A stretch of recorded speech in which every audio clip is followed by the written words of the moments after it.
Welcome to Firoz Sir Biology classes. Now today I am going to start the new chapter reproductions in human.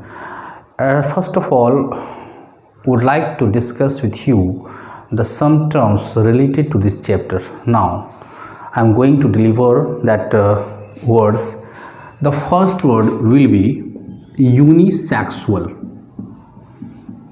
एक word है बच्चे, इसको हम unisexual कहते हैं। किसको कहते हैं यूनिसेक्सुअल? सिर्फ इस वर्ड को जानना है आपको। एक ऐसा ऑर्गेनिज्म जिसके पास कोई एक ही सेक्स ऑर्गन प्रेजेंट होंगे, आइदर मेल ऑर्गन नहीं तो फीमेल ऑर्गन, दोनों में से अगर कोई एक प्रेजेंट हो तो ऐसे ऑर्गेनिज्म को हम यूनिसेक्सुअल बोलते हैं। और हम रिप्रोडक्शन इन ह्यूमन पढ़ रहे हैं और ह्यूमन एक यूनिसेक्सुअल ऑर्गेनिज्म है, समझ गए? आइदर मेल या फीमेल, दो में से कोई एक, आइदर मेल और फीमेल। ठीक है बच्चे, एक वर्ड। दूसरा वर्ड हमारे सामने है sexual dimorphism. Sexual dimorphism, okay बच्चे। अब इस सेक्सुअल डाइमॉर्फिज्म वर्ड को समझते हैं। सेक्सुअल रीड जो वर्ड है वो रिलेटेड तो है कैरेक्टर से, मेल या फीमेल। यहाँ डाइमॉर्फिज्म को आप संधि विच्छेद कर सकते हैं, डाई प्लस मॉर्फा। डाई का मतलब दो, मॉर्फा का मतलब क्या होते हैं? ये एक्सटर्नल फीचर होते हैं। कहता है कि मेल ऑर्गेनिज्म और फीमेल ऑर्गेनिज्म कंप्लीटली एंटायरली एक दूसरे से अलग होता है, externally as well as internally.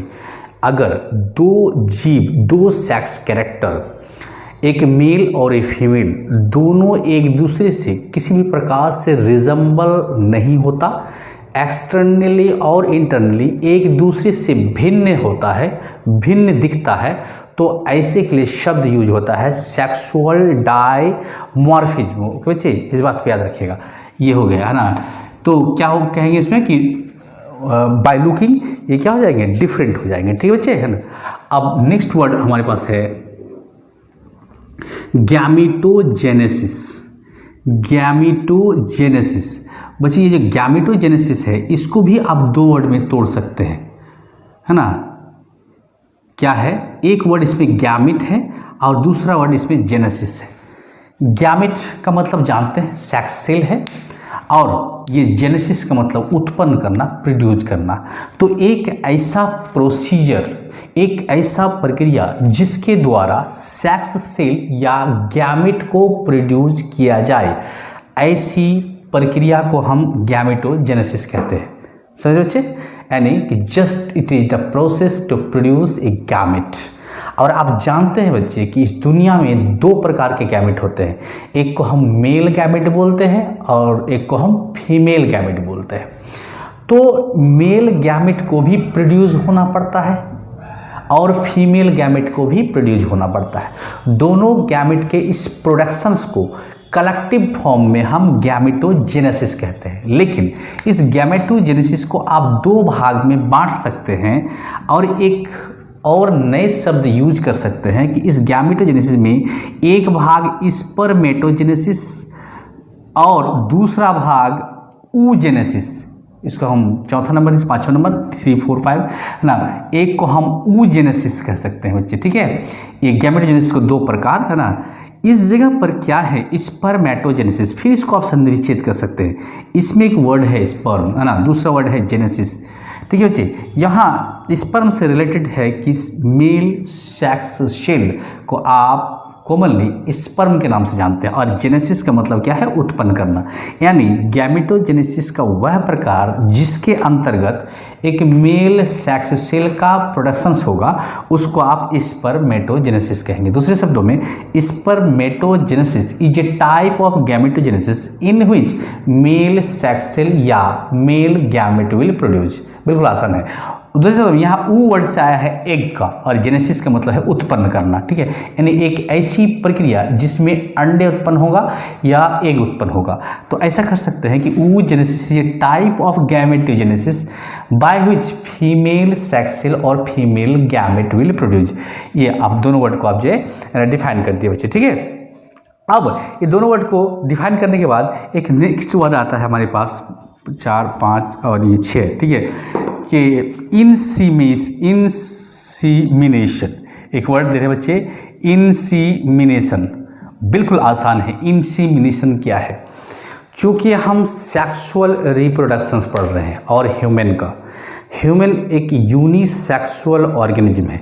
इसमें मेल बॉडी और फीमेल बॉडी एक अलग होते हैं और ये दोनों मेल बॉडी और फीमेल बॉडी आपस में पास में सटता है और सटने के बाद मेल अपना रिप्रोडक्टिव ऑर्गन को फीमेल बॉडी के अंदर डालता है, इंटर करवाता है और अंदर डालने के बाद अपना स्पर्म को उस फीमेल बॉडी के अंदर रिलीज कर देता है, छोड़ देता है। यानी एक मेल बॉडी के द्वारा एक फीमेल बॉडी के अंदर स्पर्म को रिलीज करने की जो ये घटना है, जो ये प्रक्रिया है, जो ये प्रोसेस है, उस प्रोसेस को हम क्या कहेंगे? इंसीमिनेशन कहेंगे। यानी एक नर का मादा शरीर के अंदर अपने शुक्राणु को है ना उत्सर्जित करना, अपने शुक्राणु को छोड़ना ही क्या कहलाएगा? इंसीमिनेशन कहलाएगा। समझ में आ रहा है बच्चे? ठीक है। अब देखिएगा नेक्स्ट वर्ड जो है हम आपके सामने फिर रख रहे हैं। एक वर्ड है हमारे पास फर्टिलाइजेशन। फर्टिलाइजेशन किसको कहते हैं? फर्टिलाइजेशन, ये तो हम बहुत दिन से जान रहे हैं फर्टिलाइजेशन किसको कहते हैं, कि fertilisation is the process by which a male gamete or male sex cell will fuse with the female gamete or female sex cell. This procedure is called the fertilization. Fertilization एक ऐसी प्रक्रिया है जिसमें है ना नर युग्मक और मादा युग्मक आपस में संलयन करता है और युग्मनज की उत्पत्ति करता है। इस घटनाक्रम को हम क्या कहते हैं? फर्टिलाइजेशन कहते हैं। तो जस्ट वन लाइन स्टेटमेंट याद रखना है कि it is just fusion of male gamete and female gamete, दो सेक्स सेल का आपस में मिलना को ही क्या कहलाएगा? फर्टिलाइजेशन कहलाएगा। एक दूसरा नेक्स्ट वर्ड है बच्चे, एक वर्ड है, इसको हम बोलते हैं डिवीजन। ओके, है ना, डिवीजन या नहीं तो क्लीवेज वर्ड बोलते हैं, क्योंकि जब फर्टिलाइजेशन हो जाता है तो जाइगोट का निर्माण हो जाता है और उस जाइगोट में डिवीजन होना रहता है फर्दर ग्रोथ एंड डेवलपमेंट के लिए या फर्दर किसी भी चीज़ का फॉर्मेशन के लिए। समझ रहे हैं? तो उस जाइगोट में डिवीजन होना होता है या नहीं तो क्लीवेज होना होता है। तो एक जाइगोटिक सेल में सेल का जो डिवीजन होगा, 1 से 2 सेल बनेंगे, 2 से 4 सेल बनेंगे, 4 से 8 सेल बनेंगे, एज शोन। इस प्रकार के सेल के नंबर में जो वृद्धि होता है वो एक प्रक्रिया के द्वारा होता है। उस प्रक्रिया का नाम डिवीजन या क्लीवेज है। तो cleavage is just the process by which increase the number of cell.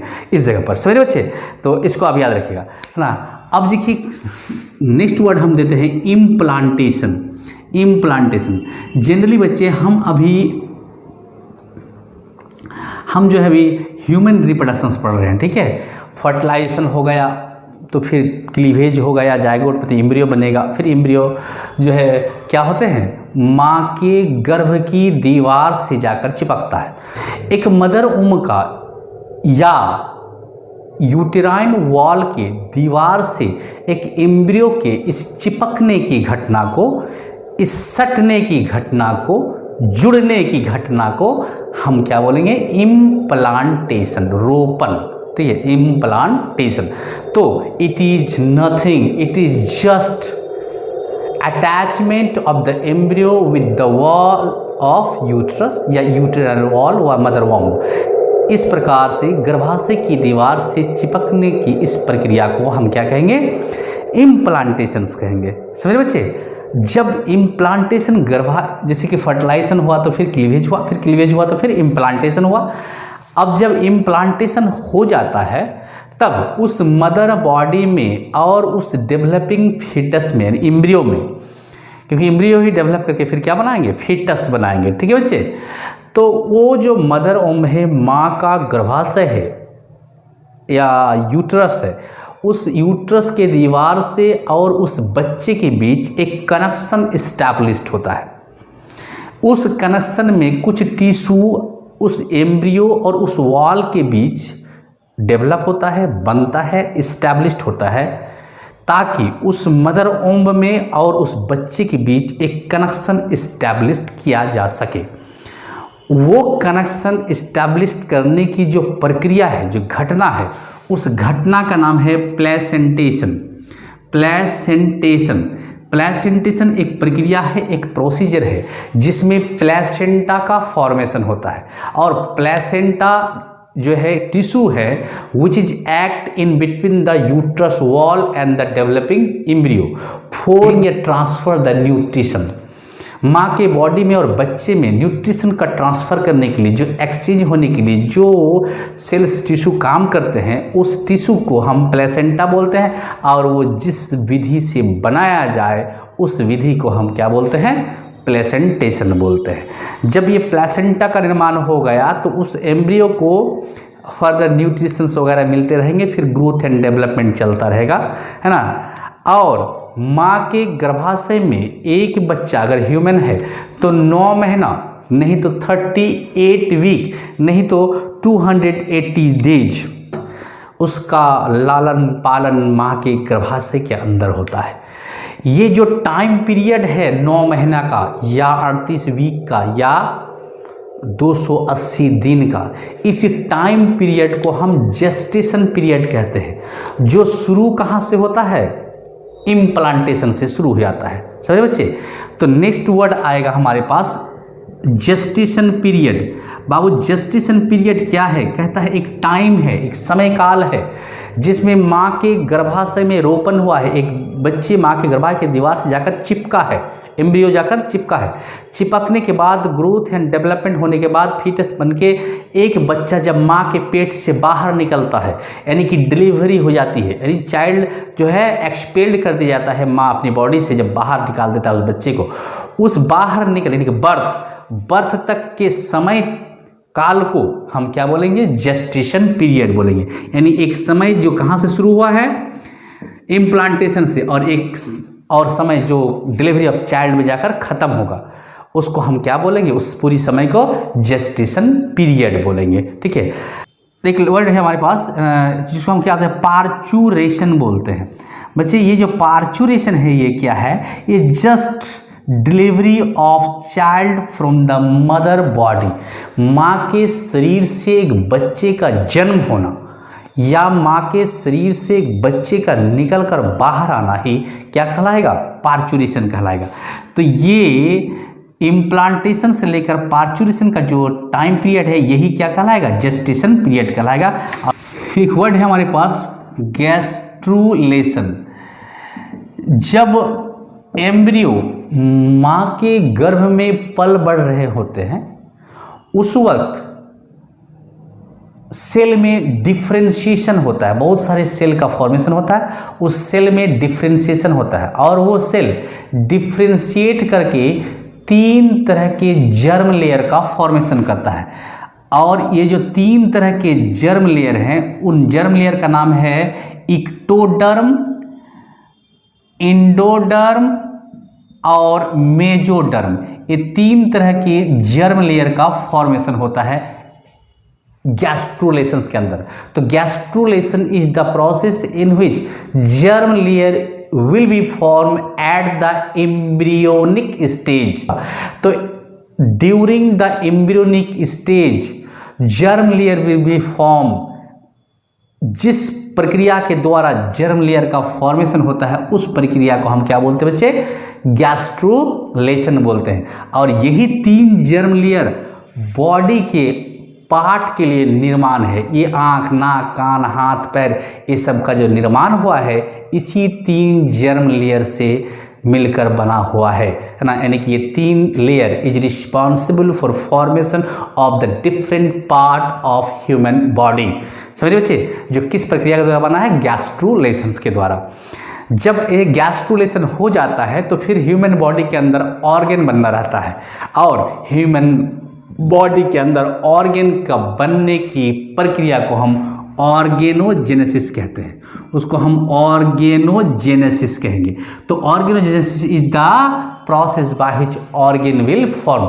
Again फिर ऑर्गन जब बन जाएगा तो फिर ऑर्गन सिस्टम, और फिर ऑर्गन सिस्टम जब बन हो जाएगा तब फिर जो है एक ह्यूमन बॉडी बन जाएगा आपका। समझिए बच्चे, इस तरह से एक जस्ट हम बहुत शॉर्ट में कुछ डिफ़िकल्ट वर्ड हम आपके सामने रखे हैं, लेकिन ये स्टेज हैं ह्यूमन रिप्रोडक्शंस की, ये सब स्टेज हैं और इस सारे स्टेज को हमको डिटेल स्टडी करनी है। हम सब को फिर वन बाय वन बहुत अच्छे से डिटेल से समझाएंगे। अभी जस्ट आपके दिमाग में ओवरव्यू रखा, जिस चैप्टर में आप इन करने जा रहे हैं उस चैप्टर का ओवरव्यू क्या है। ठीक है बच्चे, है ना। Thank you.